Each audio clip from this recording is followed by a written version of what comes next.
Petite leçon française de défense des droits de l'homme. Je veux être le président de la France des droits de l'homme. Quand vous êtes candidat aux plus hautes fonctions, exaltez les valeurs de la France. Je ne crois pas à ce qu'on appelle la réalpolitik, qui fait renoncer à ses valeurs sans gagner un seul contrat. Dites que vous ne laisserez rien passer. Le silence est complice, je ne veux être complice d'aucune dictature à travers le monde, parce que la France a des principes.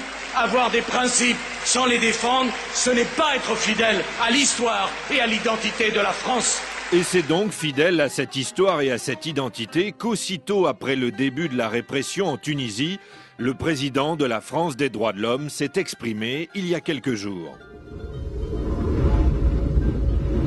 Ah non, pardon, c'est le Premier ministre, et c'est déjà très haut, hein, c'est le Premier ministre de la France des droits de l'homme qui a réagi.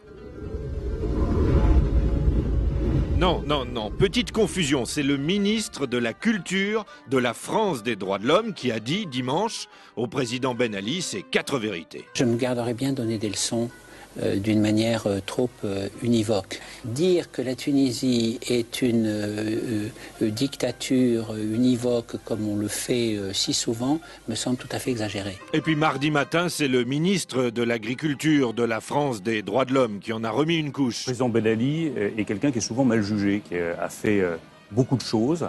On peut critiquer après certains aspects, toujours vigilant sur les droits de l'homme. Mais c'est un pays qui a connu de vraies difficultés. Moi, je suis français, je n'ai pas à juger de l'extérieur, comme ça, un gouvernement étranger. Puis mardi après-midi, c'est la ministre des Affaires étrangères de la France des droits de l'homme qui a été très ferme avec le président tunisien. Notre premier message doit être celui de l'amitié.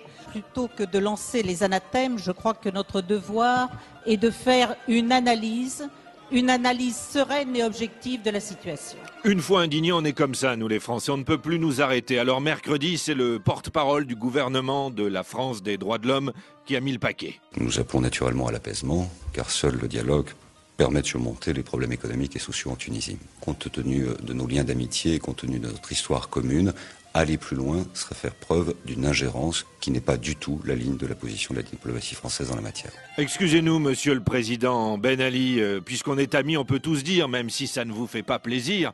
Vous vous souvenez de Jacques Chirac en 2003 ? Le premier des droits de l'homme, c'est de manger, d'être soigné, de recevoir une éducation.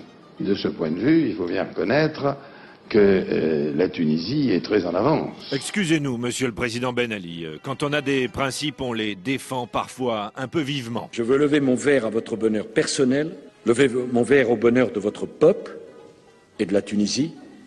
Vive l'amitié entre les peuples tunisiens et français.